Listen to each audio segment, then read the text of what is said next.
knowing the ways to make 100 is pretty important, probably very important, because without that, you can't do jump strategy later effectively for addition.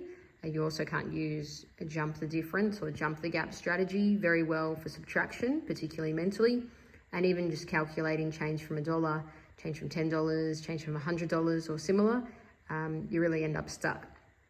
So ways to make 100 or complements of 100 can be practiced using these mini charts. Say you make a number, let's make 34, for example. I use these connectable ones just because they can connect to make a 10 if we need them to. That way there's no exchange or trade type of language creeping in. It's literally, it renames to change, well, rename really, from 10 ones into 110. It's just another nickname for the number or a renaming process. So we've got 34 and we're thinking, how many more to make 100, or how far off 100 am I? How far to go to 100?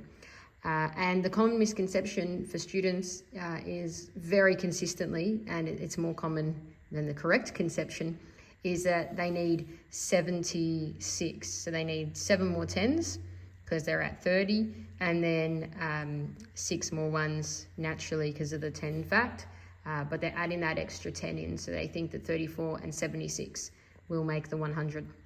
One way to combat this is you can essentially reverse how you're setting up the blocks on the chart, and you'll see that it's actually 66 that you need, not 76.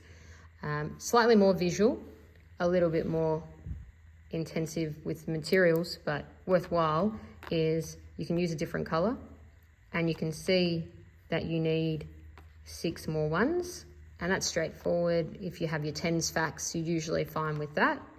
But then how many more 10s do you need? So you're already at 40. So hopefully by now you're thinking, oh, it wasn't 7 10s, it was 6 10s. But if not, you put those on and you can see 3 10s gets you to 70, 3 more gets you to pretty much spot on the 100, and it just fits so that if we had an extra 10, it would be off the chart because it literally wouldn't fit. So that's a few ways to do it. You can also do it with an abacus, push a few rows and then a couple of extras across on the final row and see how many more are on the other side of the abacus, which will show you the ways to make 100 on the abacus too. You can even cover the second part of the abacus, the lower part, with a black piece of paper, and then spin it around to your partner and see if they can figure it out, and then reveal to check. Obviously, when you're getting pretty good, you can just think, oh, well, 6 more 1s gets me to 40, 6 more 10s gets me to 100. So, because I was at 4 10s, so 66 will be the answer. Or if it was 54, often they'd think 54 and 56 makes 100. Well, it ends up being 6 more 1s to 60 and then 4 more 10s, so it's actually 46. So you can use the chart until you're ready to just do it mentally and just sort of close your eyes and go, I'm at 54, 6 more 1s gets me to 60, 4 more 10s, so it's 46. And then when you need to figure out ways to make 1,000 or whatever else, it needs to be ways to make 10,000. If you can jump to the next 100, you've usually done the hardest bit, because then you're just jumping in clean hundreds and clean thousands, and you've got the 1s and 10s out of the way straight away to jump to friendly numbers.